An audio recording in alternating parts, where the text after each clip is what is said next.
नमस्कार। सबसे पहले सिविल मार्गदर्शन के इस यूट्यूब चैनल पर आपका हार्दिक स्वागत करता हूं। और आज हम डिस्कस कर रहे हैं Rajasthan current affair March month का।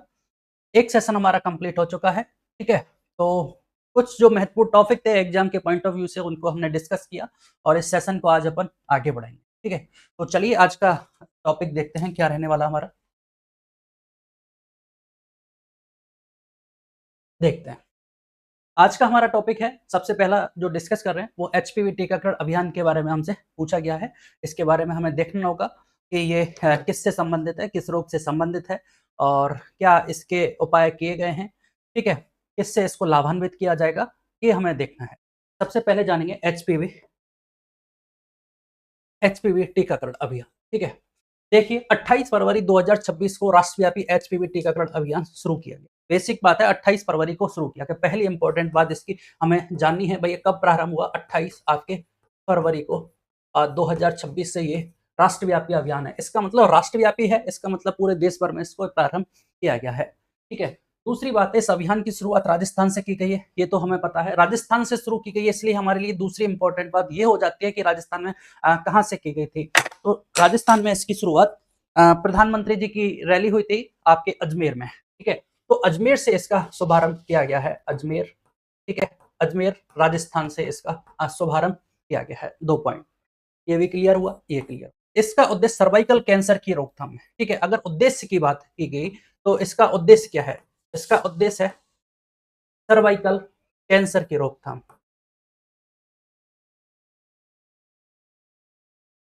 क्वेश्चन हमसे यहां से भी पूछा जा सकता है कि एचपीवी जो वैक्सीन है, एचपीवी टीकाकरण अभियान है, उसका संबंध किस रोग से है। तो हमें पता होना चाहिए ये कैंसर से संबंधित है और कैंसर में अभी आपका कौन सा सर्वाइकल कैंसर से रिलेटेड है।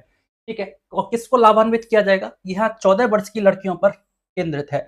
मतलब 14 और 14 वर्ष से जो अधिक उम्र की जो लड़कियां हैं उनके इसकी वैक्सीन लगाई जाएगी। मुख्यतः 14 वर्ष प्लस की बालिकाएं को इससे लाभान्वित किया जाएगा। ठीक है, अब इसमें यह है अगला पॉइंट आपका, गर्डासिल 4 वैक्सीन की एक खुराक दी जाएगी।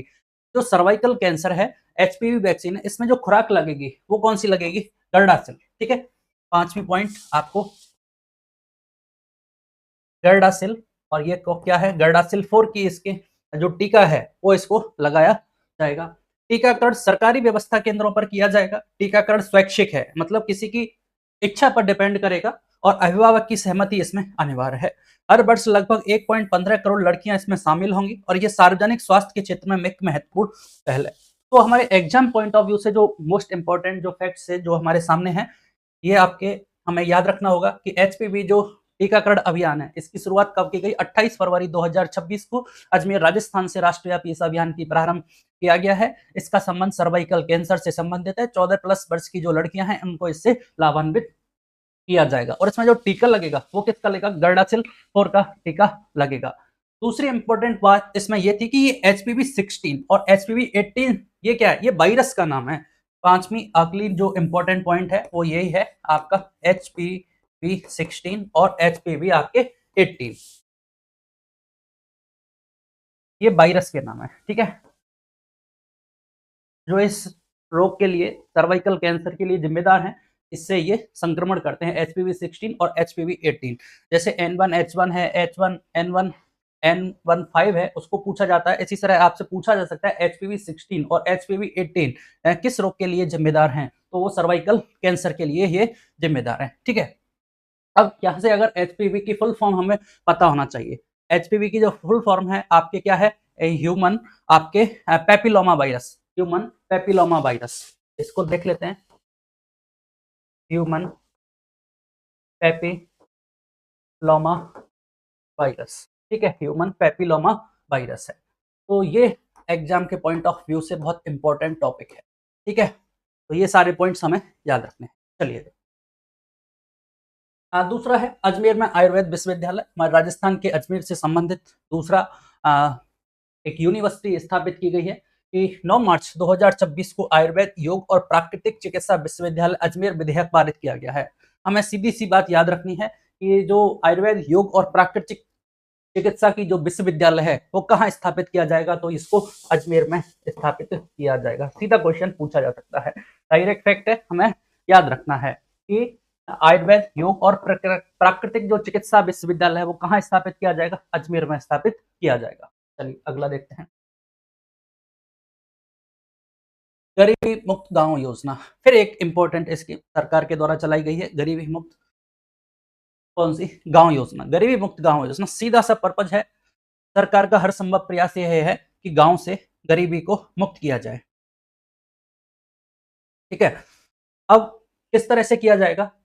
तो जितनी भी सरकार की ओवरऑल स्कीम्स हैं उसमें किसी ना किसी तरह से लाभान्वित किया जाएगा। स्वरोजगार को बढ़ाने के लिए, ग्रामीण क्षेत्रों में आर्थिक मदद करने के लिए कुछ सहायता राशि सरकार के द्वारा प्रदान की जाएगी। सेल्फ हेल्प ग्रुप्स हैं उनको भी लाभान्वित किया जाएगा, और अगर कोई व्यक्ति इससे लाभान्वित होता है तो उनको फिर उसके तहत पुरस्कार राशि भी इस योजना के तहत प्रदान की जाएगी। तो पहली इंपॉर्टेंट बात यह है कि राजस्थान सरकार ने 4 जुलाई 2025 को पंडित दीनदयाल उपाध्याय गरीबी मुक्त ग्राम योजना प्रारंभ की। फुल फॉर्म जो है वो पंडित दीनदयाल उपाध्याय गरीबी मुक्त ग्राम योजना है। कब प्रारंभ की गई है? आपके 4 जुलाई 2025 को। 4 जुलाई 2025 को ये योजना प्रारंभ की गई है। पहला फैक्ट जो हमारा इंपॉर्टेंट यही है। दूसरी बात यह है कि इस योजना का उद्देश्य ग्रामीण क्षेत्रों में रह रहे गरीब परिवारों को आर्थिक सहायता प्रदान करना है और स्वरोजगार के अवसर प्रदान कर आत्मनिर्भर बनाना है। सरकार क्या चाहती है? सरकार चाहती है कि प्रत्येक गांव के प्रत्येक सदस्य को, प्रत्येक परिवार को आत्मनिर्भर बनाया जाए। कैसे? उसके लिए स्वरोजगार के अवसर प्रदान किए जाएं और इसके लिए उनको क्या दी जाएगी? आर्थिक सहायता उपलब्ध कराई जाएगी सरकार के द्वारा। ये इसका उद्देश्य है। अगला इंपॉर्टेंट पॉइंट यह है कि इसके पहला जो चरण है इसमें कितने गांव को सम्मिलित किया जाएगा भैया? 5000 गांव को इसमें सम्मिलित किया जाएगा प्रथम चरण में। पहले जो चरण है इस स्कीम का उसमें 5000 गांव को इसमें सम्मिलित किया जाएगा। फिर देखते हैं आगे क्या कहता है। इस योजना के अंतर्गत राज्य सरकार गरीबी रेखा से नीचे बीपीएल जीवन यापन कर रहे परिवारों को वित्तीय सहायता और प्रशिक्षण प्रदान करेगी ताकि वे रोजगार, व्यवसाय, उद्यम में शामिल होकर सम्मान पूर्वक जी सकें। जो बात की गई है, सरकार जो आर्थिक सहायता प्रदान करेगी वो किसको करेगी? कौन व्यक्ति इससे लाभान्वित होगा? तो राज्य सरकार की जो बीपीएल के अंतर्गत जो लोग आते हैं, बीपीएल के अंतर्गत जो लोग अपना जीवन यापन कर रहे हैं गरीबी रेखा से नीचे, बिलो पॉवर्टी लाइन, उन लोगों को इससे लाभान्वित किया जाएगा। वित्तीय सहायता उनको उपलब्ध कराई जाएगी जिससे वो रोजगार, व्यवसाय और उद्यम स्थापित कर सके। ठीक है, अब आर्थिक सहायता कितनी प्रदान की जाएगी? तो इस योजना के तहत आर्थिक सहायता प्रदान की जाएगी आपकी 1 लाख रुपए की। कितनी? 1 लाख रुपए की वित्तीय सहायता सरकार के द्वारा उपलब्ध कराई जाएगी। मतलब प्रत्येक चयनित परिवार को 1 लाख रुपए तक की वित्तीय सहायता प्रदान की जाएगी ताकि वे अपना स्वरोजगार या छोटा व्यवसाय शुरू कर सकें। ठीक है, फिर हमने अगली बात क्या की थी कि भाई महिला स्वयं सहायता समूह, सेल्फ हेल्प ग्रुप्स हैं, उनको भी इससे लाभान्वित किया जाएगा। तो महिला स्वयं सहायता समूह से जुड़ी जो महिलाएं हैं उनको 15,000 रुपए तक की वित्तीय सहायता प्रदान की जाएगी जिससे वे अपनी आय में वृद्धि कर सकें। ठीक है, फिर अगली बात यह है जो परिवार गरीबी से उठकर आत्मनिर्भर हो चुके हैं उन्हें 21,000 रुपए की प्रोत्साहन राशि भी दी जाएगी। तो ये कुछ इसके महत्वपूर्ण पॉइंट थे। वित्तीय सहायता के बारे में हमें याद रखना है। अगर जैसे स्टेटमेंट फॉर्मेट में हमसे क्वेश्चन पूछा गया तो पहला स्टेटमेंट होगा कि जो दीनदयाल उपाध्याय गरीबी मुक्त ग्राम योजना है वो 4 जुलाई 2025 को प्रारंभ हुई है। इसके प्रथम चरण में 5000 गांव को सम्मिलित किया गया है। ठीक है, अगला जो पॉइंट है जो पूछा जा सकता है वो यही है कि इस योजना के तहत चयनित जो परिवार हैं उनको 1 लाख रुपए तक की वित्तीय सहायता उपलब्ध कराई जाएगी। अगला पॉइंट, जो सेल्फ हेल्प ग्रुप से जुड़ी हुई महिलाएं हैं उनको आत्मनिर्भर बनाने के लिए 15,000 रुपए की राशि का प्रावधान किया गया है।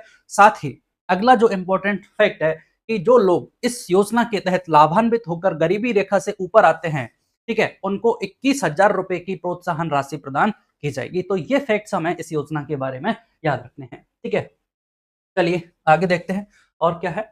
यह राशि सीधे उनके सत्यापित बैंक खातों में ट्रांसफर की जाएगी और जो लोग इस स्कीम का फायदा उठा के गरीबी रेखा से ऊपर आ चुके हैं उन्हें आत्मनिर्भर परिवार कार्ड भी मिलेगा जो उनके सामाजिक और आर्थिक उत्थान का प्रमाण होगा। ठीक है, तो ये तो स्कीम्स थी आपकी गरीबी मुक्त ग्राम योजना। अब चूंकि ये हाल ही में चर्चा में क्यों रही है इस बार, उसका रीजन है क्योंकि इस स्कीम्स के क्या है, कुछ रिजल्ट्स देखने को मिले हैं अपने को। कैसे कि आप देखिए, जयपुर जिले ने पंडित दीनदयाल उपाध्याय गरीबी मुक्त ग्राम योजना में प्रथम स्थान रहा है। ये हमारे लिए फिर इंपॉर्टेंट हो जाता है कि अगर क्वेश्चन पूछा जाए कि हाल ही में पंडित दीनदयाल उपाध्याय गरीबी मुक्त ग्राम योजना के अंतर्गत राजस्थान में प्रथम स्थान किस जिले ने प्राप्त किया है, तो हमें बताना होगा भैया जयपुर इस स्कीम के तहत प्रथम स्थान पर रहा है। ठीक है, ठीक है, अब जो क्षेत्र है वो कोई सा भी हो सकता है, किसी भी तरह से लाभान्वित हो सकता है। मतलब फाइनल जो सरकार का उद्देश्य था वो गरीबी मुक्त ग्राम योजना था, गरीबी से मिटाना था, ठीक है। अब जैसे इस योजना के तहत ये आया। अब जयपुर में आयुष्मान भारत स्वास्थ्य अवसंरचना मिशन में भी प्रथम स्थान पर प्राप्त किया है जयपुर ने। अगर क्वेश्चन पूछा जाए आयुष्मान भारत स्वास्थ्य अवसंरचना मिशन के प्रथम स्थान किस जिले ने प्राप्त किया है, तो फिर अगेन आंसर होगा हमारा जयपुर। ये एक इंपॉर्टेंट रिजल्ट हैं सारे के सारे।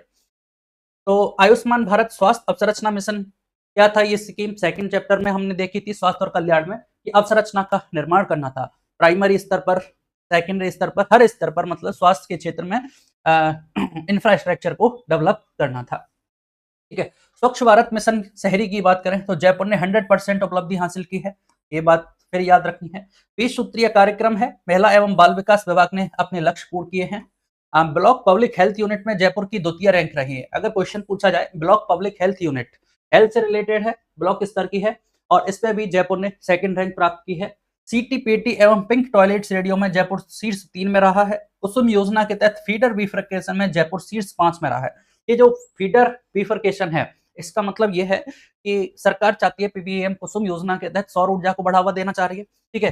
दूसरी इंपॉर्टेंट बात है, सरकार का लक्ष्य है कि किसानों के लिए एक अलग से लाइन डाल दी जाए, जिससे क्या होगा, उनको दिन में बिजली की आपूर्ति सुनिश्चित की जा सके, ठीक है। तो ये क्या लगेगा, फीडर बिफरकेशन, जिसमें किसानों के लिए अलग से एक बिजली की लाइन का प्रावधान किया गया है। और इस योजना के तहत भी ये जयपुर है शीर्ष 5 में रहा है। तो ये जयपुर से जुड़े हुए कुछ तथ्य हैं जो एग्जाम में हमारे पूछा जा सकता है। हाल ही में हमारे लिए सबसे जो इंपॉर्टेंट पॉइंट है वो ये है कि पंडित दीनदयाल उपाध्याय गरीबी मुक्त ग्राम योजना के तहत, गरीबी मुक्त ग्राम योजना के तहत राजस्थान में प्रथम स्थान पर रहा है जयपुर। आयुष्मान भारत अवसंरचना मिशन के तहत जयपुर प्रथम स्थान पर है, और स्वच्छ भारत मिशन में भी जयपुर ने 100% उपलब्धि हासिल की है। ये सारे फैक्ट्स हमें याद रखने हैं। इसके अलावा स्कीम्स के जो फैक्ट है वो तो हमने जाने, ठीक है। चलिए अगला है राजस्थान स्टेट गैस को डायमंड अवार्ड, ठीक है। राजस्थान स्टेट गैस ये एक संस्था है, कंपनी है, जो क्या प्रोवाइड कराती है, सीएनजी उपलब्ध कराती है राजस्थान में। तो राजस्थान स्टेट गैस लिमिटेड को राष्ट्रीय स्तर पर डायमंड अवार्ड मिला है। तो इस संस्था को डायमंड अवार्ड से नवाजा गया है, और किसने दिया है, यह पुरस्कार इंडिया स्मार्ट ग्रिड फोरम द्वारा दिया गया है, ठीक है। इंपॉर्टेंट बात क्यों है, किसी संस्था को अवार्ड मिला है, वो ये हमारे सामने है, राजस्थान स्टेट गैस को मिला है। लेकिन इंपॉर्टेंट बात यह है कि इस संस्था को ये जो अवार्ड दिया गया है वो आईओटी के लिए दिया गया है। इस संस्था ने इस टेक्नोलॉजी को अपनाया, ये है IoT, internet of things. Internet of things technology क्या है, साइंस टेक में अपन पढ़ते हैं कि मतलब विभिन्न जो वस्तुएं हैं उनको इंटरनेट के माध्यम से कनेक्टिविटी कर दी और स्वतः संचालित होती हैं। स्वतः संचालित जैसे कि इसकी रियल टाइम मॉनिटरिंग हो रही है, सीएनजी मदर स्टेशन पर आईओटी तकनीक का उपयोगी किया जा रहा है, इससे डेटा एकीकरण हो, चाहे स्वचालित प्रबंधन प्रणाली है, सारा काम इसके तहत हो रहा है, आईओटी के तहत, इंटरनेट ऑफ थिंग्स। इसमें पारदर्शिता और कार्यकुशलता में इसमें वृद्धि हुई है। तो दो बातें इंपॉर्टेंट हो जाती हैं हमारे लिए कि एक तो किस संस्था के लिए ये डायमंड अवार्ड मिला है, तो राजस्थान स्टेट गैस के लिए मिला है। लेकिन इससे ज्यादा कहीं महत्वपूर्ण हो जाता है कि किसके कारण इस संस्था को ये अवार्ड दिया गया है। ये हमारे लिए जानना बहुत बेहतर है, क्योंकि सरकार का साइंस टेक के ये जो क्षेत्र है इनका बड़ा रोल है आज के डेट में। तो इंटरनेट ऑफ थिंग्स को इन्होंने अपनाया है और इसके लिए ये इन्होंने अवार्ड इनको दिया गया है, आईओटी अवार्ड, ठीक है। ये तकनीक हमें याद रखनी है, किस तकनीक के लिए इनको दिया गया है, आईओटी, इंटरनेट ऑफ थिंग्स के लिए ये दिया गया। अगला देखिए, राजस्थान नगर पालिका संशोधन विधेयक। हाल ही में सरकार के द्वारा काफी संशोधन विधेयक पारित किए गए हैं, जिनमें से एक आपके सामने है नगर पालिका संशोधन अधिनियम 2026। तो इसमें क्या प्रावधान किया गया है, संशोधन विधेयक में 10 मार्च को ये पारित किया गया है 2026 को। ये नॉर्मल बात है, फिर भी हमें करंट बिल्कुल लेटेस्ट है, 10 मार्च 2026 है, और इसलिए ये हमें याद रखनी है डेट भी, 10 मार्च 2026 को ये पारित किया गया।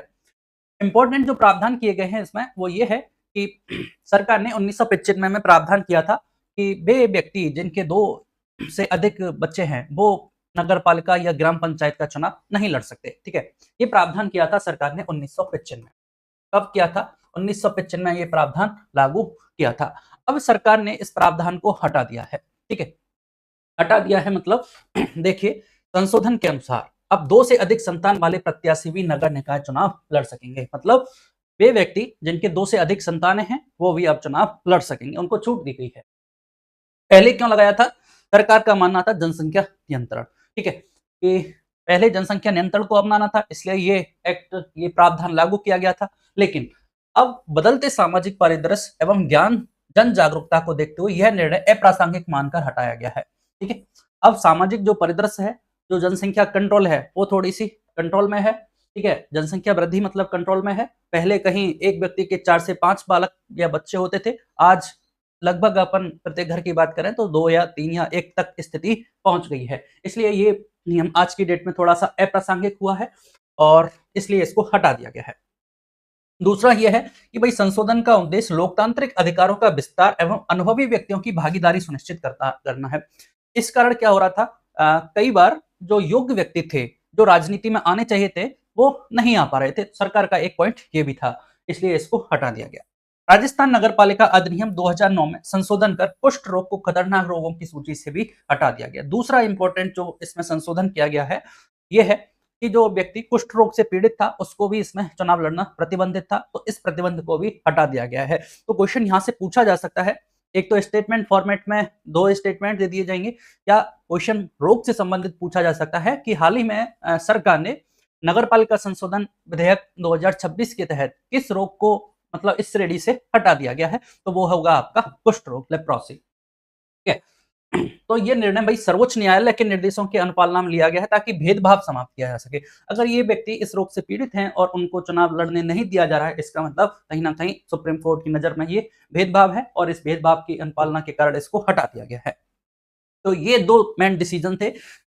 प्रमुख बात है इसकी यही थी कि भाई नगरपालिका संशोधन विधेयक 2026 कब पारित हुआ है, ये 10 मार्च 2026 को। पहली इंपॉर्टेंट बात ये। दूसरा ये कि भाई इसमें क्या प्रावधान किया गया है, 2 या 2 से अधिक जिनके बच्चे हैं वो भी चुनाव लड़ सकते हैं। और ये प्रावधान कब लागू किया गया था, ये हमारे लिए जानना जरूरी हो जाता है। तो 1995 में मुख्यमंत्री थे भैरव सिंह शेखावत जी, उनके टाइम पे ये लागू किया गया था।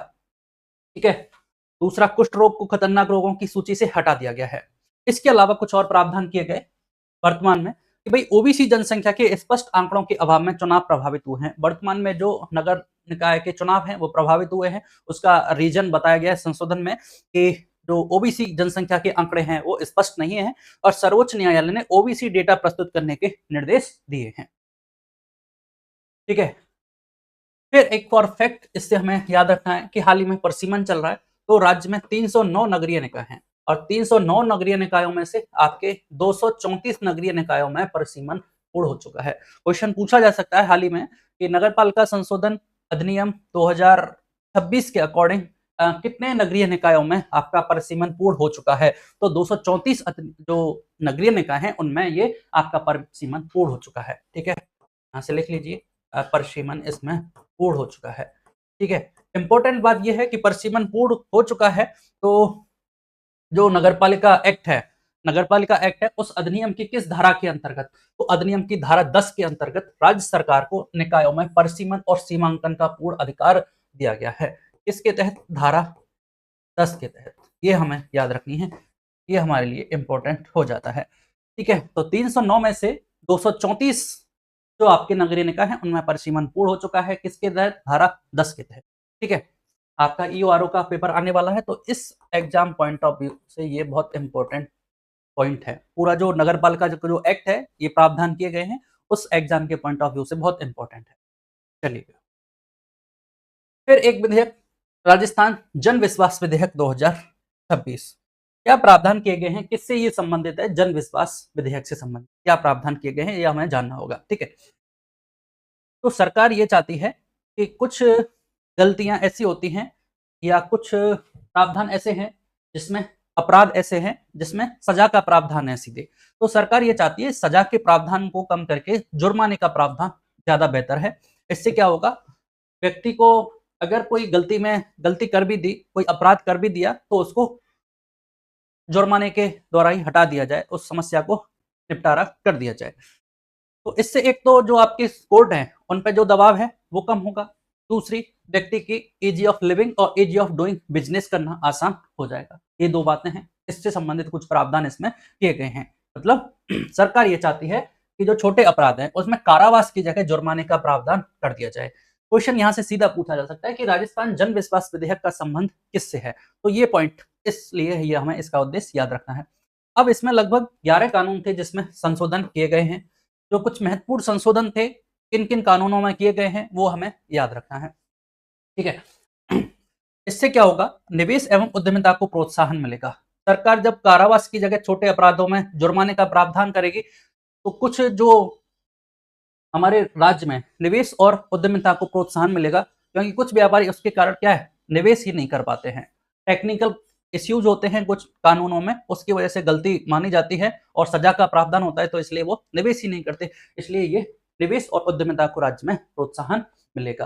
ठीक है। बार बार अपराध करता है तो कोई उसको लिए कठोर दंड का प्रावधान भी किया गया है। अगर कोई व्यक्ति बार बार उसी गलती को दोहराता है, उसके लिए कठोर दंड का प्रावधान किया गया है। अब देखिए, जिससे इसमें राजस्थान, हमने कहा लगभग 11 कानूनों में इसमें बदलाव किया गया है। उनमें से एक है राजस्थान वन अधिनियम 1953 में संशोधन किया गया है। जैसे हमने देखे, वन 3 प्रकार के होते हैं, रक्षित, आरक्षित, संरक्षित और अवर्गीकृत वन, खुले वन जिनको कहा जाता है। अब जैसे आरक्षित जो वन है, उसमें पशु चारण करना क्या है, सब प्रतिबंधित है। लेकिन अगर गलती से कोई मिल जाए तो उसके लिए अगर सजा का प्रावधान है, तो वो उसको सरकार ने गलत माना, तो सरकार ने उस सजा के प्रावधान को हटाकर उसको क्या किया, उसमें जुर्माने का प्रावधान किया। इस तरह से इसमें संशोधन किया गया है। फिर है इसमें बताया, बिना लाइसेंस भंडारण पर जुर्माना 50,000 रुपए तक किया गया है। ये हमारे लिए इंपॉर्टेंट हो जाता है। अगर कोई व्यक्ति भंडारण करता है, इसके बिना लाइसेंस के भंडारण करता है, तो उस पर 50,000 रुपए का जुर्माना है। ये किस एक्ट के तहत है? इसका जो एक्ट है वो है licence, sorry, warehouse act. Warehouse act कब का है?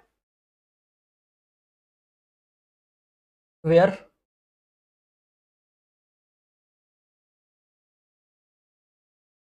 हाउस एक्ट है 1958 का। 1958 के वेयर हाउस एक्ट में परिवर्तन कर ये प्रावधान किया गया है कि अगर कोई व्यक्ति बिना लाइसेंस के भंडारण करता है, तो उस पर 50,000 रुपए का जुर्माना लगेगा। फिर घरेलू जल के दुरुपयोग पर प्रतिदिन 2,200 से 1,000 का जुर्माना। अगर कोई व्यक्ति घरेलू जल का दुरुपयोग करता है, तो उस पर 200 से 1,000 रुपए प्रतिदिन का जुर्माना लगेगा। तो ये जो फैक्ट है, ये हमें याद रखना है। दोनों इंपॉर्टेंट फैक्ट्स हैं। ये हमें याद रखना है कि विधेयक कब पारित हुआ, 5 मार्च 2026 को पारित हुआ। अभी नगरपालिका संशोधन वाला था, जिसकी डेट क्या थी, 10 मार्च थी, इसकी 5 मार्च है। आज के जो इंपॉर्टेंट फैक्ट्स हैं, सरकार, सॉरी, आरपीएससी के द्वारा जितने ये पूछे जा रहे हैं, तो इस तरह के क्वेश्चंस हैं, माइनर पूछे जा सकते हैं कि वो छोटी छोटी एरर करके और क्वेश्चन को गलत करा देते हैं। ठीक है। तो डेट हमारे लिए अभी के लिए इंपॉर्टेंट है, 5 मार्च 2026 को पारित हुआ है। सरकार का उद्देश्य छोटे अपराधों में कारावास और जो जुर्माने हैं उसमें प्रावधान इनका किया गया है। ठीक है। राजस्थान वन अधिनियम 1953 में संशोधन किया गया। वेयर हाउस एक्ट 1958 के तहत अगर बिना लाइसेंस के भंडारण कोई व्यक्ति करता है, तो उस पर 50,000 रुपए जुर्माने का प्रावधान किया गया है। घरेलू जल का दुरुपयोग करने पर प्रतिदिन 200 से 1,000 रुपए का जुर्माना लगाया जाएगा। ठीक है। तो ये दोनों फैक्ट हमें याद रखने, चलिएगा। फिर देखिए, राजस्थान पंचायती राज संशोधन विधेयक 2026, ये भी वही है। अभी हमने नगरीय निकायों के लिए देखा था सेम बात, और ये हम देख रहे हैं पंचायतों के लिए। तो यहाँ पे भी वही प्रावधान किया गया है कि जिन व्यक्तियों के 2 या 2 से अधिक बच्चे हैं, उनको भी चुनाव लड़ने के लिए वो भी चुनाव लड़ सकते हैं। तो 2 से अधिक संतान के माता पिता भी अब राज्य में पंचायती संस्थाओं के चुनाव लड़ सकेंगे। इस बाबत लाए गए राजस्थान पंचायती राज संशोधन विधेयक 2026 को राजस्थान विधानसभा ने 10 मार्च 2026 को ध्वनि मत से पारित कर दिया। ठीक है। ये डायरेक्ट इस जो संशोधन एक्ट था, वहीं से हमने ये लिया है। अब इसके अंतर्गत क्या मुख्य बिंदु दिए गए हैं, विधायी परिवर्तन किया गया है। राजस्थान विधानसभा ने राज्य के पंचायती राज और नगरपालिका कानूनों में संशोधन पारित करते हुए स्थानीय निकाय चुनावों में उम्मीदवारों के लिए 2 बच्चों की पात्रता शर्त और कुष्ठ रोग लेप्रोसी के आधार पर अयोग्यता को समाप्त कर दिया गया है। ठीक है। अब जो ये इस एक्ट की किस धारा के तहत ये प्रावधान किया गया है कि जो राजस्थान विधानसभा ने राज्य के पंचायती राज और नगर पालिकाओं में संशोधन किया गया ना, ये कि 2 से अधिक संतान के माता पिता भी पंचायती राज का चुनाव लड़ सकेंगे। इस एक्ट की धारा कौन सी है, ये हमें याद रखनी है, ये धारा 19। ठीक है। जैसे अभी हमने देखा था, परिसीमन किया गया है 309 में से 234 नगरपालिका या नगरीय निकायों में परिसीमन कार्य पूर्ण हो चुका है, वो था आपकी धारा 10 के तहत। यही इस पंचायती राज एक्ट की धारा 19 के तहत, राजस्थान पंचायती राज जो अधिनियम है उसकी धारा 19 में ये प्रावधान किया गया है कि 2 से अधिक संतान के माता पिता भी अब राज्य में पंचायती राज संस्थाओं के चुनाव लड़ सकेंगे। इसमें यह संशोधन किया गया है। ये बात हमें याद रखनी है। ये बात देखिए फिर, यह नीति वर्ष 1955 में जनसंख्या नियंत्रण को बढ़ावा देने के लिए उद्देश्य से लागू की गई थी। ठीक है, अब ये नीति कब से लागू की गई थी, हमने देखा 1955 में से भैरव सिंह शेखावत जी की सरकार के समय इसको लागू किया गया था। ठीक है, प्रावधान को हटाना, राज्य सरकार का तर्क है कि यह नियम भेदभावपूर्ण और जनसंख्या नियंत्रण के दृष्टिकोण से प्रभावी नहीं है तथा इससे कई योग्य नागरिकों को स्थानीय स्तर की लोकतांत्रिक प्रक्रिया में भाग लेने से रोका जा सकता था। ठीक है, नई बात कुछ नहीं है, जो अभी हमने उस संशोधन विधेयक में देखा था नगर पालिका में, वही बात यहाँ की गई है कि 2 से अधिक जो संतान वाले पेरेंट्स हैं वो भी चुनाव लड़ सकेंगे, और ये प्रावधान राजस्थान पंचायती राज अधिनियम की धारा 19 में किया गया है। ठीक है, और इसको 10 मार्च 2026 से पारित किया गया है। कुष्ठ रोग लेप्रोसी के आधार पर अयोग्यता को भी समाप्त कर दिया गया है दोनों जगह से। तो देख ले, याद रखना है हमें। ठीक है, कोई कुष्ठ रोग आधारित अयोग्यता, पहले कुष्ठ रोग से पीड़ित व्यक्तियों को चुनाव लड़ने से प्रतिबंधित किया जाता था। इस संशोधन के माध्यम से इस प्रतिबंध को आधुनिक चिकित्सकीय समझ और कुष्ठ रोग से संबंधित भेदभाव विरोधी सिद्धांतों के अनुरूप समाप्त कर दिया गया है। ठीक है, केंद्रीय कानून के अनुरूप यह परिवर्तन दिव्यांग जन अधिकार अधिनियम 2016 की भावना और सार्वजनिक स्वास्थ्य सुधारों के अनुरूप है, जो कुष्ठ रोग से मुक्त हुए उनके साथ जीवन भी जी रहे व्यक्तियों के प्रति किसी भी प्रकार के भेदभाव को हतोत्साहित करते हैं। प्रभाव क्या होगा, इस सुधार से पंचायती राज संस्थाओं और शहरी स्थानीय निकायों में लोकतांत्रिक भागीदारी के विस्तार की उम्मीद है, जिससे अधिक नागरिक परिवार के आकार या पूर्व बीमारियों की स्थिति में परवाह किए बिना चुनाव लड़ सकेंगे। तो कुल मिला के जो रिजल्ट था वो यही है कि वे पेरेंट्स जिनके 2 से अधिक बच्चे हैं वो भी चुनाव लड़ सकेंगे। ये प्रावधान 1995 में जोड़ा गया था जनसंख्या नियंत्रण के कारण, और वर्तमान में इसे हटा दिया गया है। राजस्थान पंचायती राज अधिनियम की बात करें तो अधिनियम की धारा 19 के तहत ये प्रावधान किया गया था, ये भी हमें याद रखना। ठीक है, चलिए अगला देखते हैं। नेशनल पैरा बैडमिंटन चैंपियनशिप की बात की गई है। नेशनल पैरा बैडमिंटन चैंपियनशिप 2026, सबसे पहले हमें याद रखना होगा कि नेशनल पैरा बैडमिंटन चैंपियनशिप 2026 का आयोजन कहाँ किया गया है। तो इस चैंपियनशिप का आयोजन कहाँ किया गया, हैदराबाद। हैदराबाद में इस चैंपियनशिप का आयोजन किया गया है, नेशनल पैरा बैडमिंटन चैंपियनशिप। ठीक है, क्यों इंपॉर्टेंट है, 7वीं ये चैंपियनशिप है। जयपुर के खिलाड़ी हैं कृष्णा नागर। ठीक है, दूसरा पॉइंट, जयपुर के खिलाड़ी हैं कृष्णा नागर। कृष्णा नागर का संबंध पहली बात तो जयपुर से है, और ये किससे संबंधित है, पैरा बैडमिंटन से। पैरा बैडमिंटन से ये संबंधित है, कृष्णा नागर जयपुर से पैरा बैडमिंटन से संबंधित। इन्होंने हाल ही में इस प्रतियोगिता में 2 स्वर्ण पदक जीते। क्या जीते हैं, 2 स्वर्ण पदक जीते हैं। ये उनकी दोहरी उपलब्धि है। इनकी जो कैटेगरी है कृष्णा नागर की, वो किस कैटेगरी में जीते हैं, SF6 कैटेगरी में इन्होंने ये स्वर्ण पदक जीते हैं। इसमें भी पुरुष एकल में और मिश्रित युगल में दो प्रतियोगिताओं में जीते हैं। एक तो आपके पुरुष एकल, दूसरा है मिश्रित युगल। जो पुरुष एकल में वर्ग में कृष्णा नागर ने स्वर्ण पदक जीता है, इसके फाइनल में उन्होंने सुदर्शन MS को हराया है। इसने पहली जो प्रतियोगिता थी उसमें इन्होंने सुदर्शन MS को हराया। ठीक है, एकल प्रतियोगिता में। ठीक है, और दूसरा है इनकी जो मिश्रित प्रतियोगिता थी, कौन सी, मिश्रित युगल SS6 में भी कृष्णा नागर ने स्वर्ण पदक जीता है, और इस स्पर्धा में उनकी जोड़ी नित्या श्री सुमति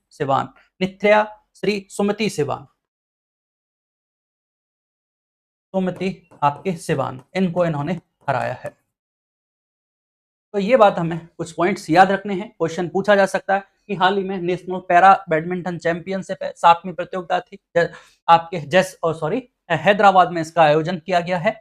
और कृष्णा नागर जो कि जयपुर से संबंधित है, पैरा बैडमिंटन के खिलाड़ी हैं, इन्होंने 2 स्वर्ण पदक जीते हैं। एक तो आपके पुरुष एकल में और मिश्रित युगल में। पुरुष एकल में इन्होंने सुदर्शन MS को हराया है, और इन्होंने मिश्रित युगल में सुमति सिवान, क्या नाम है इनका, पूरा नाम है नित्या श्री सुमति सिवान। ये दोनों नाम हमें याद रखने हैं, सुदर्शन MS और नित्या श्री सुमति सिवान, इनको इन्होंने हराया है। ठीक है, चलिए, देश का पहला अंतरराष्ट्रीय चर्म रोग संस्थान। अब देखिए, जब देश का पहला ही है चर्म रोग संस्थान है, Indian institute of dermatology. Institute of dermatology चर्म रोग मतलब स्किन रोग से संबंधित है, और देश का पहला है, इसलिए हमारे लिए इंपॉर्टेंट हो जाता है। क्वेश्चन पूछा जा सकता है, देश का पहला इंस्टीट्यूट ऑफ डर्मेटोलॉजी कहाँ विकसित किया गया है। तो ये बात तो सही है, राजस्थान में विकसित किया गया है। और राजस्थान में कहाँ, आपको पता है, जयपुर। जयपुर में SMS में स्थापित किया जाएगा इंस्टीट्यूट ऑफ डर्मेटोलॉजी। क्यों इंपॉर्टेंट है? सवाई मानसिंह अस्पताल के चरक भवन में स्थापित किया जाएगा। इसलिए इंपॉर्टेंट है क्योंकि ये लंदन के बाद विश्व का दूसरा सबसे उन्नत चर्म रोग संस्थान है। लंदन के बाद पूरे देश का, पूरे विश्व का, देश का ही नहीं पूरे विश्व का, लंदन के बाद विश्व का दूसरा सबसे उन्नत चर्म रोग संस्थान है। यह संस्थान डर्मेटोलॉजी के क्षेत्र में उच्च स्तरीय चिकित्सा सुविधाएं प्रदान करेगा। ठीक है। 6 प्रकार की अत्याधुनिक लेजर मशीनें स्थापित की गई हैं। जैसे मशीन का प्रकार है आपका diode laser, fractional CO2 laser और एक्साइमर लेजर। ये मतलब डर्मेटोलॉजी से संबंधित कुछ मशीनें हैं जो इलाज में काम आती हैं। लेजर मशीन त्वचा और कॉस्मेटिक रोगों के उपचार में उपयोगी हैं। तो ये सारे हमारे नॉर्मल फैक्ट्स हैं। हमें इंपॉर्टेंट जो पॉइंट ऑफ व्यू है एग्जाम का, वहां से ये याद रखना है कि देश का पहला इंस्टीट्यूट ऑफ डर्मेटोलॉजी चर्म रोग संस्थान कहाँ स्थापित किया गया है? चरक भवन जयपुर SMS हॉस्पिटल में इसका स्थापना की गई है। और ये लंदन के बाद विश्व का दूसरा सबसे बड़ा जो संस्थान है किसका? चर्म का, डर्मेटोलॉजी का। ठीक है, चलिएगा फिर देखते हैं अगला पॉइंट, मसाला औद्योगिक संगोष्ठी एवं किसान मेला 2026।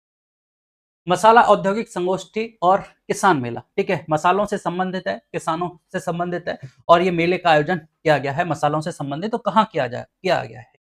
तो आपके अजमेर में इसका आयोजन किया गया है, अजमेर में। आज अजमेर से ये तीसरी खबर है। ठीक है, पहली तो आपकी मसाला औद्योगिक संगोष्ठी का आयोजन अजमेर में किया गया है। इससे पहले हमने देखा था जो आपकी आयुष यूनिवर्सिटी थी, आयुष प्राकृतिक आयुर्वेद प्राकृतिक चिकित्सा और योग से संबंधित जो यूनिवर्सिटी है वो भी अजमेर में स्थापित की जा रही है। और उससे पहले देखा था हमारा HPV टीकाकरण जो अभियान है उसकी प्रारंभ है वो भी अजमेर से किया गया है। ठीक है, अब मसाला औद्योगिक संगोष्ठी और किसान मेला है, मतलब मसाला औद्योगिक संगोष्ठी एवं किसान मेला कब आयोजित किया गया? 7 मार्च को इसका आयोजन किया गया है और अजमेर में आयोजन किया गया है। कहाँ? तबीजी में स्थित राष्ट्रीय बीजी मसाला अनुसंधान संस्थान। ठीक है, यहाँ इसका आयोजन किया गया इस संस्थान में। मेले का उद्घाटन मंत्री हैं भागीरथ चौधरी, इन्होंने किया और इस अवसर पर बीज प्रसंस्करण सुविधा का लोकार्पण किया गया। ठीक है, यहाँ मतलब प्रसंस्करण, बीजों का प्रसंस्करण किया जाएगा और इस सुविधा का भी लोकार्पण किया गया है। कार्यक्रम में 2000 से अधिक किसान, वैज्ञानिक, उद्योग प्रतिनिधि शामिल किए और इस संस्थान की स्थापना 19 जनवरी 2000 को हुई है। तो ये हमारे लिए इंपॉर्टेंट हो जाता है यहाँ से। ठीक है, क्या ये तो हम देखते ही हैं, एग्जाम में बहुत बार पूछा जाता है कि राष्ट्रीय बीजीय मसाला अनुसंधान संस्थान कहाँ स्थित है, तो हम आंसर लगाते हैं तबीजी अजमेर। लेकिन नया फैक्ट जो हमारे सामने आया वो ये है कि 19 जनवरी 2000 को इसकी स्थापना हुई। इस संस्थान कब स्थापित किया गया था? सन 2000 में इसकी स्थापना हुई है। इसके अलावा दूसरा क्वेश्चन आपका यही है करंट का कि मसाला औद्योगिक संगोष्ठी एवं किसान मेले का आयोजन कहाँ किया गया? तो तबीजी अजमेर में इसका आयोजन किया गया है। चलिए, महाराणा प्रताप खेलकूद विश्वविद्यालय बहुत इंपॉर्टेंट है। क्यों इंपॉर्टेंट है? क्योंकि नाम है महाराणा प्रताप खेलकूद विश्वविद्यालय है और स्थापित किया जा रहा है आपके जयपुर में। आपके जो ऑप्शन में मिलेंगे तो आपको चित्तौड़, उदयपुर, मेवाड़ का कोई ना कोई जो डिस्ट्रिक्ट है वो इस ऑप्शन में, इस एग्जाम में आपको इस क्वेश्चन अगर पूछा जाता है तो जरूर मिलेगा। ठीक है, तो इस कंफ्यूजन से बचने के लिए हमें पता होना चाहिए कि हाल ही में सरकार ने महाराणा प्रताप खेल विश्वविद्यालय की स्थापना की जा रही है राज्य में। और कहाँ की जा रही है? जयपुर। जयपुर में कहाँ? आपके आमेर में। आमेर, जयपुर में ये विश्वविद्यालय स्थापित किया जाएगा।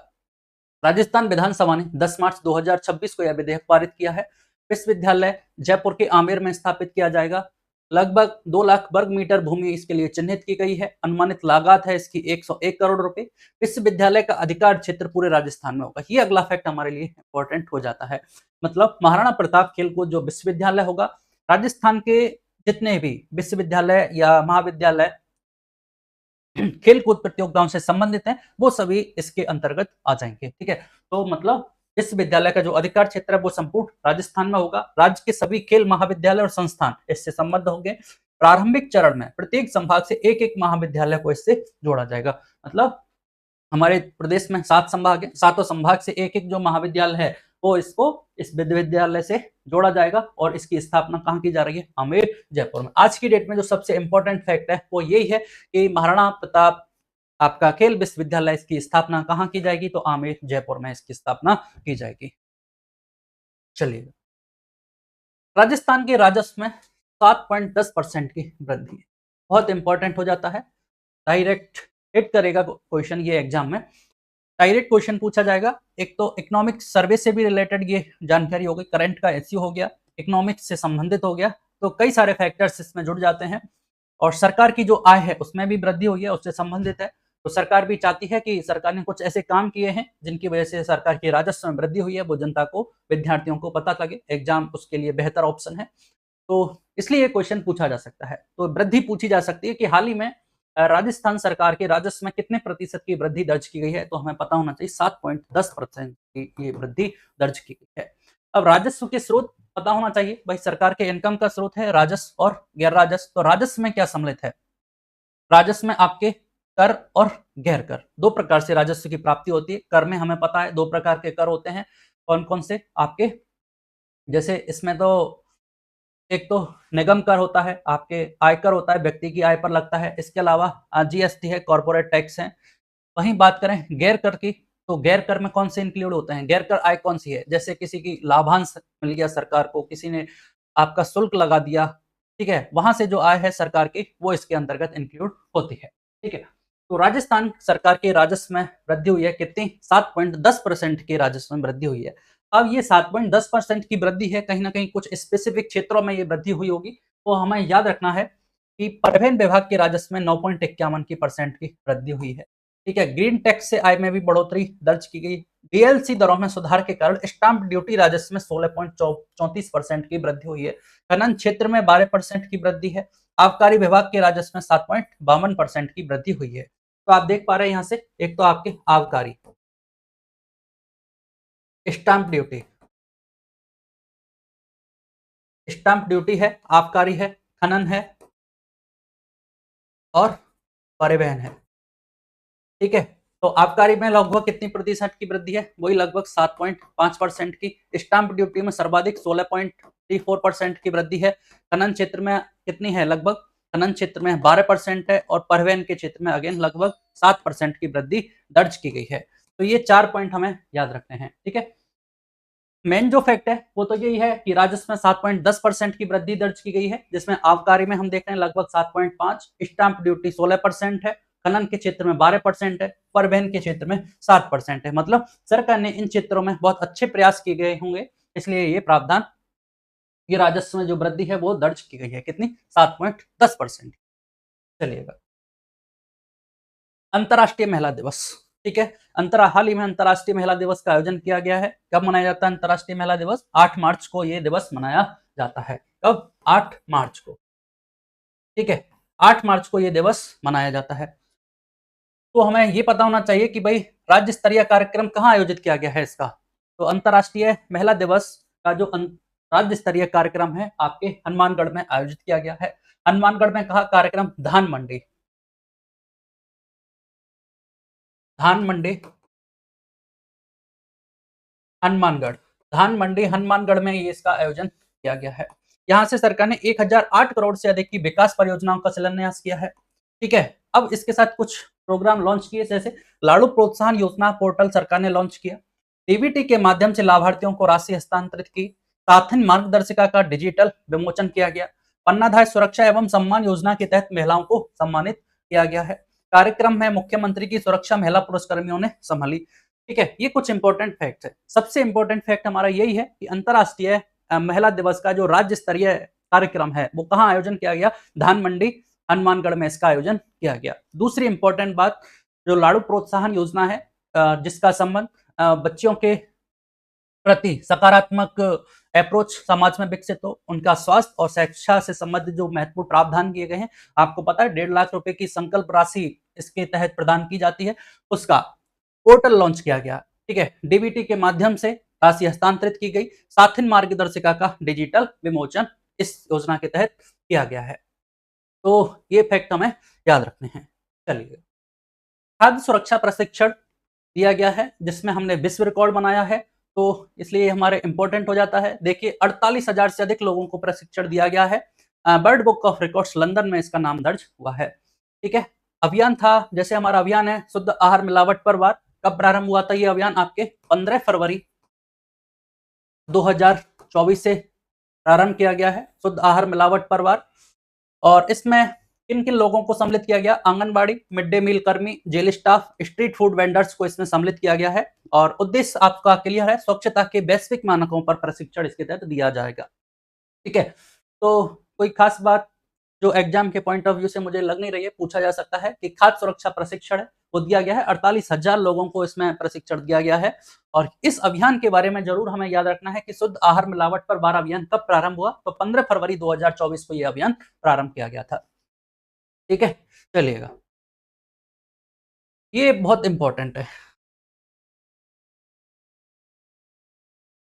अब मुख्यमंत्री विकसित ग्राम और बाढ़ अभियान चालू किया गया है। मुख्यमंत्री विकसित, क्या विकसित होना चाहिए आपके ग्राम और बाढ़। सरकार चाहती है गांव के साथ साथ प्रत्येक बाढ़ भी क्या हो, विकसित हो। इसके लिए सरकार ने एक अभियान चालू किया है, मुख्यमंत्री विकसित गांव और बाढ़ अभियान। ठीक है, 19 मार्च 2026 को अभियान शुरू किया गया। यह दिन राजस्थान दिवस चैत्र प्रतिपदा के रूप में मनाया जाता है। आपको पता है चैत्र प्रतिपदा, इस बार जो राजस्थान दिवस मनाया गया है वो तिथि के अकॉर्डिंग मनाया गया है। कब मनाया गया है, चैत्र प्रतिपदा को मनाया गया है। और तारीख क्या रही है, तारीख जो भी रही है, इस बार तारीख थी ये आपके 19 मार्च। 19 मार्च चैत्र प्रतिपदा राजस्थान दिवस का आयोजन किया गया। ठीक है, तो सरकार का उद्देश्य क्या है, प्रत्येक ग्राम पंचायत और बाढ़ के लिए मास्टर प्लान तैयार करना है। एक प्लान के तहत प्रत्येक गांव को और प्रत्येक बाढ़ को इसके तहत प्लान के तहत डेवलप किया जाए, सरकार ये चाहती है। अवधि क्या है, 19 मार्च से 15 मई 2026। क्या है, 19 मार्च से 15 मई तक, 19 मार्च से 15 मई तक ये अभियान चलाया जाएगा। 20 मार्च को पहली ग्राम बाढ़ सभाएं आयोजित हुई। 41 जिलों में विकास योजनाएं तैयार होंगी, मतलब राजस्थान के 41 जिलों में इस कार्यक्रम का आयोजन किया जाएगा। इसमें लक्ष्य वर्ष तय किए गए, मतलब इसको डिवाइड किया गया। हमें पता है विकसित राजस्थान का लक्ष्य फाइनली 2047 है, तो हम 2030 के बाद 2035 और फिर फाइनली 2047 में इस डेवलपमेंट को देख पाएंगे। इसके फोकस क्षेत्र क्या रखे गए हैं, कृषि प्रोसेसिंग, आधारभूत अवसंरचना, सड़क, बिजली और पानी, स्वास्थ्य, शिक्षा, अपशिष्ट प्रबंधन। इसके साथ साथ जन भागीदारी को इसमें प्राथमिकता दी गई है। फिर बात करते हैं कि भाई ग्रामीण क्षेत्रों में किस मंत्रालय के द्वारा, किस विभाग के द्वारा इसका क्रियान्वयन किया जाएगा, तो ग्रामीण क्षेत्रों में पंचायती राज विभाग इसका क्रियान्वयन करेगा और शहरी क्षेत्रों में स्वायत्त शासन विभाग के द्वारा इस कार्यक्रम का आयोजन किया जाएगा। तो सबसे महत्वपूर्ण जो बात है वो यही है कि इस जो मुख्यमंत्री विकसित ग्राम और बाढ़ अभियान है, ये 19 मार्च से और 15 मई तक इसका आयोजन किया जाएगा। ये डेट हमें याद रखनी है, जो अवधि है 19 मार्च से 15 मई 2026। 19 मार्च से 15 मई 2026, 41 जिलों में ये संचालित है। इसके जो मुख्य लक्ष्य वर्ष हैं वो 2030, 35 और 47 हैं। 41 जिलों में इसका क्रियान्वयन किया जा रहा है। ग्रामीण क्षेत्रों में पंचायती राज विभाग और शहरी क्षेत्रों में स्वायत्त शासन विभाग के द्वारा इसका क्रियान्वयन किया जाएगा। ठीक है, चलिए अगला है प्रधानमंत्री सुरक्षित मातृत्व अभियान पुरस्कार। पहले तो इस अभियान के बारे में जानेंगे कि प्रधानमंत्री सुरक्षित मातृत्व अभियान संबंधित किससे है। अब इसमें पुरस्कार वितरण किए गए हैं, ये बात हमारे लिए इंपॉर्टेंट है कि ये अभियान किससे संबंधित है। ठीक है, तो ये अभियान जैसा कि नाम से क्लियर है, सुरक्षित मातृत्व। सरकार क्या चाहती है, मातृ मृत्यु दर को कम करना चाहती है। इस अभियान का उद्देश्य क्या है, सरकार मातृ मृत्यु दर एमएमआर को कम करना है, शिशु मृत्यु दर को कम करना है, नवजात मृत्यु दर को कम करना है, संस्थागत प्रसव को बढ़ावा देना है। ठीक है, ये कुछ इसके कार्यक्रम के उद्देश्य हैं। सरकार ये चाहती है कि गर्भधारण के समय जो जोखिम है उसका पहले से ही पता चल जाए, संस्थापूर्ण और संस्थागत प्रसव को बढ़ाया जाए, मातृ मृत्यु दर इससे कम होगी। ये सरकार के प्रमुख उद्देश्य हैं इस कार्यक्रम को लेकर। अब इस प्रोग्राम में कुछ हॉस्पिटल्स, कुछ डॉक्टर्स ऐसे हैं जिन्होंने बेहतरीन कार्य किया है इस क्षेत्र में, और इसके जो परिणाम है इस अभियान के कारण इनमें भी कमी आई है। एमएमआर है, हमारा संस्थागत प्रसव है, इनके आंकड़े में है उनमें भी सुधार आया है। ठीक है, तो इस कार्यक्रम के तहत जिन्होंने बेहतरीन काम किया उनको सम्मानित किया गया है। ठीक है, ये हमें याद रखना है कि ये आयोजन राज्य स्वास्थ्य और परिवार कल्याण संस्थान में हुआ। ठीक है, पुरस्कार डॉक्टर हैं टी सुभा मंगल, इनके द्वारा दिए गए। हमें सबसे जो याद रखना है वो ये याद रखना है कि किसको इसमें सम्मानित किया गया है। तो पहले स्थान पर जो सरकारी संस्थान है, सरकारी संस्थान की कैटेगरी में पहले स्थान पर रहा है आपके भीनमाल। और भीनमाल कहाँ पे है, भीनमाल सीएचसी, ये है आपके जालौर में। ठीक है, दूसरे स्थान पर रहा है सुमेरपुर, कहाँ है, पाली जिले में स्थित है। और तीसरा है आपका सामुदायिक स्वास्थ्य केंद्र मेड़ता। सामुदायिक स्वास्थ्य केंद्र जो मेड़ता है उनको आप देख लीजिए, राजकीय संस्थान में पहले स्थान पर भीनमाल सीएससी प्रथम स्थान पर, सुमेरपुर पाली द्वितीय स्थान पर और सामुदायिक स्वास्थ्य केंद्र मेड़ता को तृतीय स्थान पर रखा गया है। ठीक है, अगर निजी चिकित्सक की बात करें, भाई निजी चिकित्सक कौन है जिन्होंने इस कार्यक्रम में महत्वपूर्ण योगदान दिया है, तो ये हैं आपके डॉक्टर रंजना गुप्ता, जिनको इसमें नवाजा गया है प्रथम स्थान पर। क्या नाम है? डॉक्टर रंजना गुप्ता है, जो प्रथम स्थान पर रही हैं। फिर इसमें उच्च प्राथमिकता वाले जिले कौन से हैं, मतलब जिनको उच्च प्राथमिकता दी गई है वो जिले कौन कौन से हैं, तो ये है पहला जिला उदयपुर और दूसरा है आपका राजसमंद। प्रमुख उच्च प्राथमिकता वाले जिलों में उदयपुर और दूसरा है आपके राजसमंद। यहाँ एक संस्था थी जपाइगो, डेवलपमेंट पार्टनर को विशेष योगदान के लिए सराहा गया है। मतलब इस कार्यक्रम के संचालन में एक संस्था थी जपाइगो, इसने इसमें महत्वपूर्ण भागीदारी अपनी सुनिश्चित की गई है, तो इनको भी इसकी सराहना की गई है।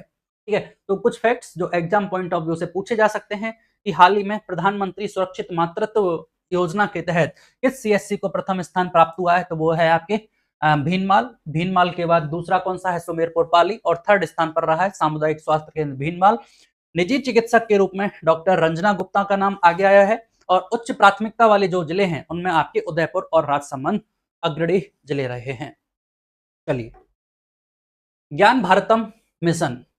ज्ञान भारतम मिशन मतलब सरकार का इस कार्यक्रम का उद्देश्य क्या है, सरकार ने ये कार्यक्रम चलाया क्यों है? भारत की जो प्राचीन ग्रंथ हैं, पांडुलिपि हैं, उनका संरक्षण सरकार चाहती है, और इनके लिए एआई जैसी टेक्नोलॉजी है, साइंस टेक का क्रियान्वयन इसमें किया जा रहा है। तो जिससे क्या होगा, अगर इन ग्रंथों का, उन पांडुलिपियों का डिजिटलाइजकरण हो जाएगा, उनका प्रसार होगा, तो इससे भावी पीढ़ियों तक इस ज्ञान को पहुंचाया जा सकता है। ठीक है, आधुनिक टेक्नोलॉजी के द्वारा। इस मिशन का नोडल मंत्रालय कौन है? संस्कृति मंत्रालय के द्वारा यह मिशन प्रारंभ किया गया है। तो क्वेश्चन पूछा जा सकता है कि ज्ञान भारतम मिशन किस मंत्रालय के द्वारा ये कार्यक्रम चलाया जा रहा है, तो हमें बताना होगा संस्कृति मंत्रालय के तहत ये कार्यक्रम चलाया जा रहा है। ठीक है, देख लीजिए क्या प्रावधान किए गए हैं। सर्वेक्षण एवं दस्तावेजीकरण के तहत पांडुलिपियों की राष्ट्रव्यापी पहचान और सूचीकरण किया जाता है। सबसे पहले तो हमें उन पांडुलिपियों को या हमारे जो ग्रंथ हैं उनकी पहचान करनी है, जिनका डिजिटलाइजेशन करना है। उसके बाद संरक्षण और पुनर्स्थापन के माध्यम से नाजुक ग्रंथों को वैज्ञानिक एवं पारंपरिक विधियों से सुरक्षित रखा जाता है। जो नाजुक ग्रंथ हैं इनको प्राचीन काल में कैसे संरक्षित किया जाता था, तो कुछ वैज्ञानिक और पारंपरिक विधियां थी, उनके द्वारा इनको संरक्षित किया जाता था। अब इस डिजिटलीकरण एवं संग्रह के अंतर्गत एआई की सहायता से पांडुलिपियों का डिजिटल रिकॉर्ड तैयार किया जा रहा है। ठीक है, प्रौद्योगिकी एवं एआई नवाचार के तहत हस्तलिखित पाठ पहचान एवं ज्ञान सेतु एआई चैलेंज जैसे प्रयास किए जाते हैं। इसमें किसका उपयोग किया जा रहा है? आपका ज्ञान सेतु एआई चैलेंज का प्रयोग किया गया है। अब हाल ही में ये चर्चा में क्यों रहा है? राजस्थान में क्या इसके लिए प्रयास किए गए, यहां से इसलिए हमारे सामने आया है कि देखो, राजस्थान में 14 लाख से अधिक प्राचीन ग्रंथों और पांडुलिपियों के संरक्षण हेतु ज्ञान भारतम मिशन के तहत विशेष सर्वे अभियान चलाया जा रहा है। ठीक है, कितने ग्रंथ हैं? 14 लाख से अधिक संख्या बताई थी प्राचीन ग्रंथों और पांडुलिपियों की, इनके संरक्षण हेतु सरकार ने क्या चलाया? विशेष सर्च अभियान चलाया। यह राज्यव्यापी सर्वे 16 मार्च से 3 अप्रैल तक संस्कृति मंत्रालय भारत सरकार द्वारा आयोजित किया जा रहा है। अब चूंकि राष्ट्रव्यापी सर्वे कब किया गया है? आपके 16 मार्च से 3 अप्रैल तक, 16 मार्च से 3 अप्रैल तक इसका आयोजन किया गया। राजस्थान संस्कृत अकादमी की निदेशक हैं डॉक्टर लता श्रीमाली को इस सर्वे के लिए राज्य नोडल अधिकारी नियुक्त किया गया है। तो ज्ञान भारतम मिशन के तहत राजस्थान में किसे नोडल अधिकारी नियुक्त किया गया है? तो डॉक्टर लता श्रीमाली हैं, जिनको राजस्थान संस्कृत अकादमी की ये निदेशक हैं, इनको इसका नोडल अधिकारी नियुक्त किया गया है। ठीक है, आगे देखते हैं। पांडुलिपि विरासत के संरक्षण एवं प्रबंधन हेतु राज्य पांडुलिपि विरासत परिषद की स्थापना प्रस्तावित है। इसके लिए राज्य पांडुलिपि विरासत परिषद की स्थापना राजस्थान में की जा रही है। ठीक है, मिशन के तहत राजस्थान में 2 क्लस्टर केंद्र एवं 3 स्वतंत्र केंद्र स्थापित किए जाएंगे। डेटा संग्रहण के लिए ज्ञान भारतम ऐप का उपयोग किया जा रहा है। जागरूकता हेतु हर घर दस्तक अभियान चलाया जा रहा है। क्वेश्चन यहां से पूछा जा सकता है कि हर घर दस्तक अभियान का संबंध भारत सरकार के किस मिशन से है, तो हमें बताना होगा ज्ञान भारतम मिशन से ये जो अभियान है संबंधित है। कौन सा? हर घर दस्तक। और ज्ञान भारतम ऐप का उपयोग किया जा रहा है। राजस्थान में पांडुलिपियों के डिजिटलीकरण का कार्य 12 जनवरी 2026 से प्रारंभ किया गया था। क्वेश्चन पूछा जाए कि ये कब प्रारंभ किया गया, तो 12 जनवरी 2026 को ये प्रारंभ किया जा चुका है। अब तक 35,441 प्रश्नों और 1,18,750 पांडुलिपियों की स्कैनिंग और की जा चुकी है। ये हमारे रिजल्ट्स हैं, इतनी उपलब्धि हमने प्राप्त कर ली है। तो खासकर मिशन के बारे में पता होना चाहिए कि ये मिशन किससे संबंधित है और क्या प्रावधान इसके किए गए हैं। चलिए, जल जीवन मिशन की बात की गई है 2.0। जल जीवन मिशन के बारे में हमें पता है कि भाई हर घर नल के द्वारा जल की सुनिश्चितता सरकार को निश्चित करनी है। ठीक है। अब हाल ही में क्यों चर्चा में रहा है कि इसके तहत सरकार ने नए दिशा निर्देश जारी किए हैं और इन दिशा निर्देशों के साथ केंद्र सरकार के साथ एमओयू करने वाला देश का पहला राज्य बना है राजस्थान। इसलिए ये चर्चा में आया है करंट अफेयर में। और इसके जो प्रावधान किए गए हैं इनको फिर देखेंगे अपन, अगली बार फिर आएगा कि क्या दिशा निर्देश हैं और में क्या प्रमुख प्रावधान किए गए हैं इस एमओयू के तहत राजस्थान सरकार, जिसके तहत राजस्थान पहला राज्य बना है। ठीक है। तो ये समझौता 17 मार्च 2026 को दिल्ली में संपन्न हुआ है। एमओयू पर हस्ताक्षर सीआर पाटिल, भजनलाल शर्मा की उपस्थिति में किए गए हैं। मिशन का मुख्य उद्देश्य ग्रामीण क्षेत्रों में हर घर जल के तहत स्वच्छ पेयजल की निरंतर और सुदृढ़ आपूर्ति सुनिश्चित करना है। यह समझौता प्रत्येक ग्रामीण परिवार तक नियमित जल आपूर्ति सुनिश्चित करने में सहायक होगा। मिशन के तहत सेवा गुणवत्ता में सुधार और पारदर्शिता बढ़ाने पर विशेष बल दिया गया है। क्वेश्चन हमारे लिए इंपॉर्टेंट हो जाता है, क्यों नए साइन किए गए हैं? क्योंकि हमें देखा पारदर्शिता को बढ़ाना है, गुणवत्ता में सुधार करनी है, इसलिए ये दोबारा एमओयू साइन हो रहे हैं। इस साझेदारी का प्रमुख लक्ष्य समयबद्ध तरीके से लक्ष्य प्राप्ति और जल प्रबंधन प्रणाली को अधिक प्रभावी बनाना है। ठीक है। तो कोई खास बात जो हमें देखनी है, जो एग्जाम में पूछी जा सकती है कि भाई हाल ही में कौन सा राज्य केंद्र सरकार के साथ एमओयू करने वाला देश का पहला राज्य बना है जल जीवन मिशन 2.0 के तहत? तो वो है आपका राजस्थान। इसलिए ये हमारा इंपॉर्टेंट फैक्ट है। बाकी इसके जो रिजल्ट्स हैं वो तो हमें पता ही है। ठीक है। अब देखिए राजस्थान में टीकाकरण। राजस्थान में टीकाकरण के रिजल्ट सामने आए हैं। ठीक है।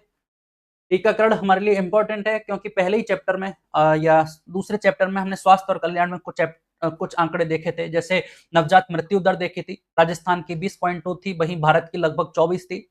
नवजात के बाद शिशु मृत्यु दर देखी, शिशु मृत्यु दर राजस्थान की 30.3 थी।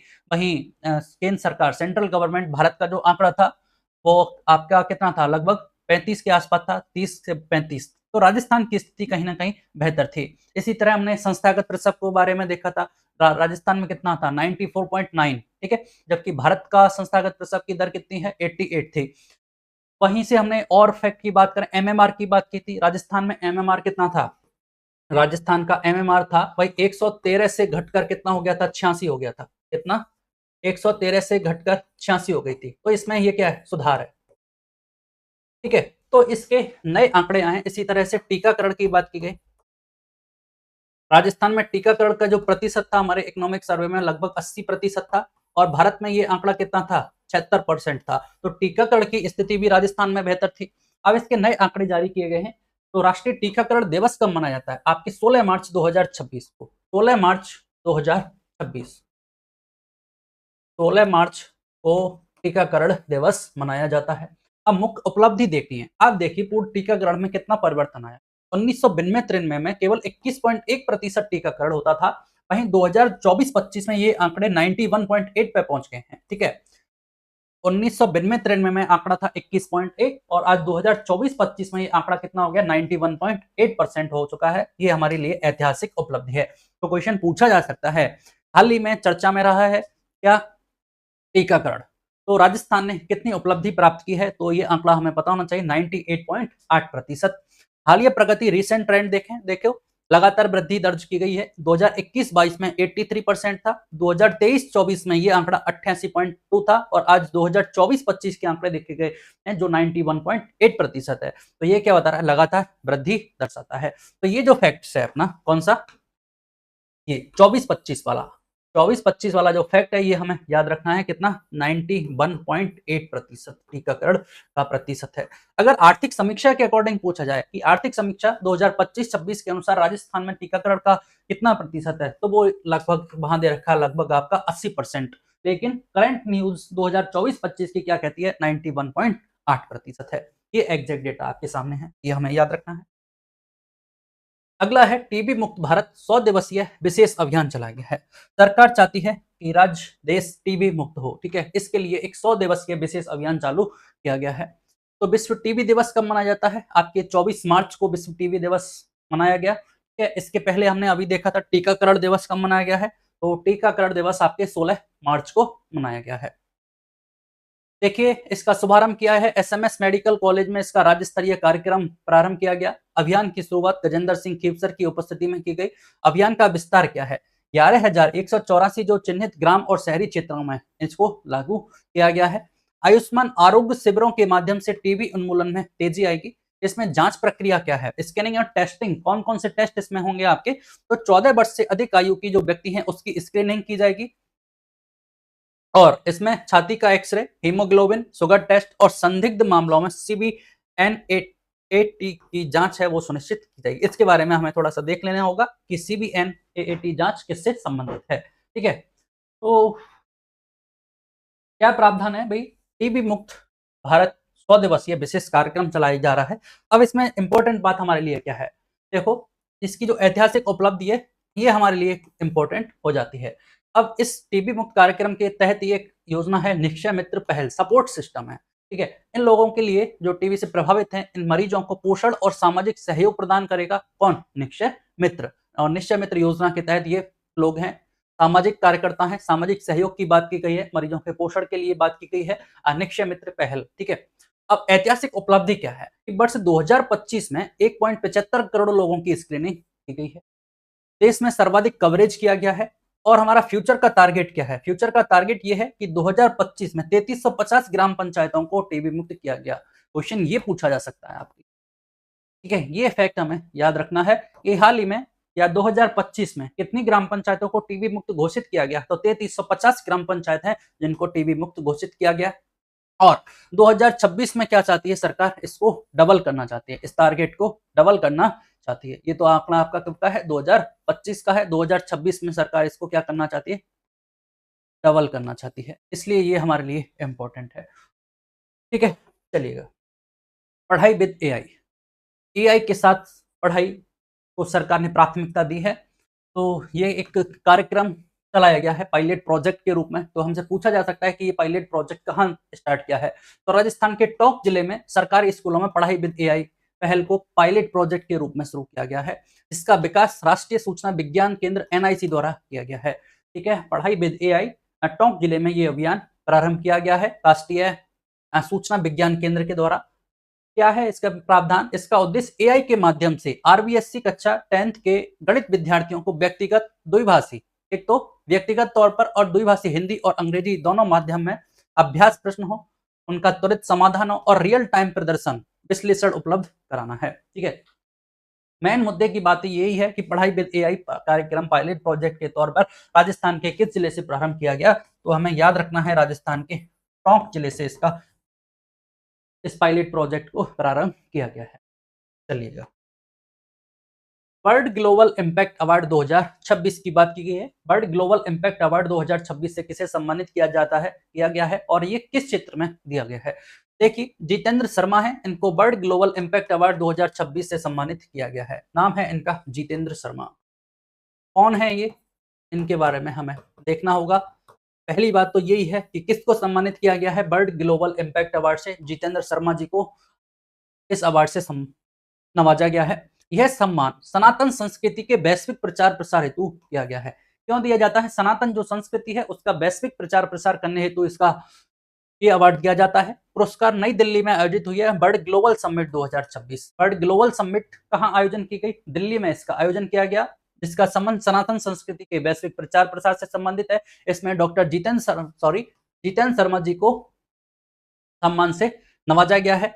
समिट में 20 देशों के प्रतिनिधियों ने भाग लिया। इनका संबंध कहां से है? जयपुर के शिवदासपुरा के निवासी हैं और मिस्टर भारत के नाम से भी इनको जाना जाता है। जितेंद्र शर्मा जी को मिस्टर भारत इस नाम से जाना जाता है, आपके मिस्टर भारत के नाम से इसको जाना जाता है। ठीक है, और इनको हाल ही में वर्ल्ड ग्लोबल इम्पैक्ट अवार्ड 2026 प्रदान किया। चलिए अगला देखते हैं। एमडीएसयू अजमेर ने एनईपी नेशनल एजुकेशन पॉलिसी लागू करने में राजस्थान का पहला स्थान प्राप्त किया है। मतलब क्वेश्चन पूछा जा सकता है कि हाल ही में राजस्थान की पहली यूनिवर्सिटी कौन सी है जिसने एनईपी 2020 नेशनल एजुकेशन पॉलिसी 2020 को लागू किया है? तो वो है आपकी एमडीएसयू। कौन सी है ये एमडीएसयू यूनिवर्सिटी? अजमेर में स्थित है। क्या नाम है इसका? महर्षि दयानंद सरस्वती यूनिवर्सिटी है। महर्षि दयानंद सरस्वती यूनिवर्सिटी अजमेर में स्थित है और ये नेशनल एजुकेशन पॉलिसी को लागू करने वाला राजस्थान का पहला विश्वविद्यालय बन चुका है और यह एनईपी आधारित अध्यादेश लागू करने वाला पहला विश्वविद्यालय बना है। घोषणा 24 मार्च 2026 को कार्यशाला में की गई। विश्वविद्यालय ने शिक्षा नीति को संस्थागत स्वरूप प्रदान कर दिया है। तो क्वेश्चन यहाँ से पूछा जा सकता है, हाल ही में राजस्थान के किस विश्वविद्यालय ने नेशनल एजुकेशन पॉलिसी 2020 को लागू किया है? तो वो है आपकी MDSU ठीक है, महर्षि दयानंद सरस्वती विश्वविद्यालय अजमेर। अगला देखिए, ग्लोबल जीसीसी कॉन्क्लेव 2026 का आयोजन किया है। ग्लोबल कैपेबिलिटी सेंटर जीसीसी की फुल फॉर्म है और इसके लिए हाल ही में सरकार ने एक नीति भी जारी की गई थी, दिसंबर 2025 में जारी की है। दिसंबर या नवंबर में इसकी डेट हमें देखनी होगी। पूरी कंप्लीट अपन उस नीति का अध्ययन करेंगे, ठीक है। तो अभी के लिए ये देखना होगा कि राजस्थान जीसीसी कॉन्क्लेव 2026 का आयोजन किया गया है। कहाँ?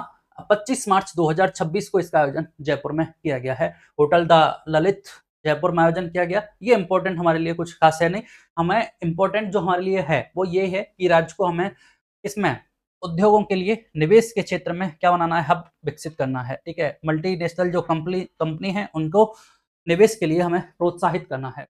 तो राजस्थान को जीसीसी के हब बनाना और निवेश को बढ़ाना राजस्थान का सरकार का प्रमुख उद्देश्य है और ये जीसीसी ग्लोबल कॉन्क्लेव का आयोजन ET government, economic times government और रिको के सहयोग से इसका आयोजन किया गया। ET government, economic times government और रिको के सहयोग से इस कार्यक्रम का आयोजन किया गया है। सरकार का लक्ष्य है 2030 तक 200 प्लस जीसीसी सेंसर और 1.5 लाख रोजगार प्रदान करना। ये जो नीति बनाई गई है उसमें ये सारे प्रावधान किए गए हैं कि 1.5 लाख लोगों को रोजगार प्रदान करना है और 2030 तक 200 प्लस जीसीसी सेंटर्स की स्थापना करनी है। हाल के लिए इंपॉर्टेंट ये है कि 25 मार्च 2026 कितनी 25 मार्च 2026 को जयपुर में ग्लोबल राजस्थान जीसीसी कॉन्क्लेव का आयोजन किया गया, ठीक है। और जो राजस्थान की रिप्स पॉलिसी है उसमें जो प्रावधान है उन सबको इस नीति के तहत लाभ दिया जाएगा, ठीक है। चलिएगा, क्वेश्चन है, लीलाधारी महादेव पशु मेला 2026 आयोजन किया गया है। सिंपल सा याद रखना है कहाँ इसका आयोजन किया जाता है। तो लीलाधारी जो महादेव पशु मेला है, स्थान है मंडार रेवदर जिला सिरोही। तो सिरोही के मंडार रेवदर में, रेवदर मंडार सिरोही में इसका आयोजन किया जाता है लीलाधारी महादेव पशु मेला 2026। क्वेश्चन पूछा जा सकता है, लीलाधारी महादेव पशु मेला का आयोजन कहाँ किया जाता है? मंडार रेवदर सिरोही जिला। सिरोही जिला प्रशासन और पशुपालन विभाग के द्वारा इसका आयोजन किया गया। मुख्य आकर्षण क्या थी? 8 मार्च को ऊंट ऊंटनी की प्रतियोगिता हुई थी, 9 मार्च को अश्व घोड़े की प्रतियोगिता हुई थी, 10 मार्च को अन्य पशु प्रतियोगिता आयोजित हुई थी। ये कोई खास इंपॉर्टेंट है नहीं, केवल इतना सा इंपॉर्टेंट है, लीलाधारी महादेव पशु मेला का आयोजन कहाँ किया गया है? तो हमें रेवदर, नाम है मंडार रेवदर, मंडार रेवदर जिला सिरोही में इसका आयोजन किया गया है। अगला है एएसपी हैं चेतना भाटी, जिनको पन्नाधाय सुरक्षा और सम्मान पुरस्कार से सम्मानित किया गया है। तो सरकार की एक पहल है पन्नाधाय सुरक्षा एवं सम्मान पुरस्कार। इस पहल के अंतर्गत जो सरकार क्या चाहती है, जो महिलाएं हैं उनको कार्यस्थल पर सुरक्षित वातावरण उपलब्ध हो, उनकी जो सामाजिक, मानसिक, मनोवैज्ञानिक जो स्थिति है उसमें सुधार के लिए सरकार क्या देती है? प्रशिक्षण प्रदान करती है, ठीक है। और इसी के तहत पन्नाधाय सुरक्षा और सम्मान पुरस्कार ये दिया गया है। देखिए, अंतर्राष्ट्रीय महिला दिवस के अवसर पर हनुमानगढ़ में राज्य स्तरीय समारोह का आयोजन किया गया था। बिल्कुल हमने देखा 8 मार्च को अंतर्राष्ट्रीय महिला दिवस का आयोजन, उसका राज्य स्तरीय जो प्रोग्राम है वो धानमंडी हनुमानगढ़ में आयोजित किया गया था। और इसी अवसर पर पन्नाधाय सुरक्षा और सम्मान पुरस्कार कौन है? एएसपी चेतना भाटी को ये अवार्ड दिया गया है। इस समारोह में पुलिस अधिकारी चेतना भाटी को सम्मानित किया गया। चेतना भाटी वर्तमान में अतिरिक्त पुलिस अधीक्षक एएसपी के पद पर ये कार्यरत हैं। उन्हें पन्नाधाय सुरक्षा एवं सम्मान पुरस्कार प्रदान किया गया है। कौन प्रदान करता है भाई? महिला एवं बाल विकास विभाग द्वारा प्रदान किया जाता है। क्या है? राशि, प्रोत्साहित राशि कितनी है? 21,000 रुपए की नगद राशि भी इसके तहत दी जाती है। कितनी? 21,000 रुपए की जो पुरस्कृत राशि है इस प्रोग्राम के तहत दी जाती है, ठीक है। महिला एवं बाल विकास विभाग के द्वारा प्रदान की जाती है। यह सम्मान उन्हें महिलाओं, बालिकाओं के उत्थान और सुरक्षा के क्षेत्र में उत्कृष्ट कार्य करने के लिए दिया गया है। ये वर्तमान में उदयपुर में पदस्थापित है। ये पूर्व में 2 बार डीजीपी डिस्क पदक से भी सम्मानित हो चुकी हैं। इसका मतलब इन्होंने पहले भी ये सम्मानित की जा चुकी हैं, इसलिए हमारे लिए इंपॉर्टेंट हो जाता है। और ये काफी चर्चा में है आज के समय। पन्नाधाय सुरक्षा एवं सम्मान पुरस्कार एएसपी चेतना भाटी जी को ये अवार्ड दिया गया है, ठीक है। चलिए, तो ये क्लास हमारी आज की कंप्लीट होती है। इस 2 सेशन में हमने राजस्थान का मार्च का जितना भी करंट अफेयर था एग्जाम पॉइंट ऑफ व्यू से उसको कवर किया। कुछ रिमेनिंग छोटे-छोटे पॉइंट्स हैं उनको क्वेश्चंस के माध्यम से अगली क्लास में अपन डिस्कस करेंगे और इन सब जितने भी लगभग करंट अफेयर देखे हैं 2 क्लासों में, इनसे संबंधित जो भी क्वेश्चंस बन सकते हैं इनका डिस्कशन भी किया जाएगा। ठीक है, धन्यवाद।